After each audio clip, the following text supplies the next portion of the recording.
Hello everyone! Ayan, unboxing na tayo guys.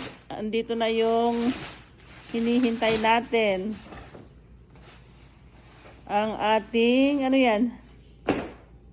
Dishwasher. Ito yung in-expect namin nung December 23 sana, pero January, what date now? January 5 naman na dumating. Ayan na guys. May tagahugas na ako. Finally. Ina-unbox na ni Handyman.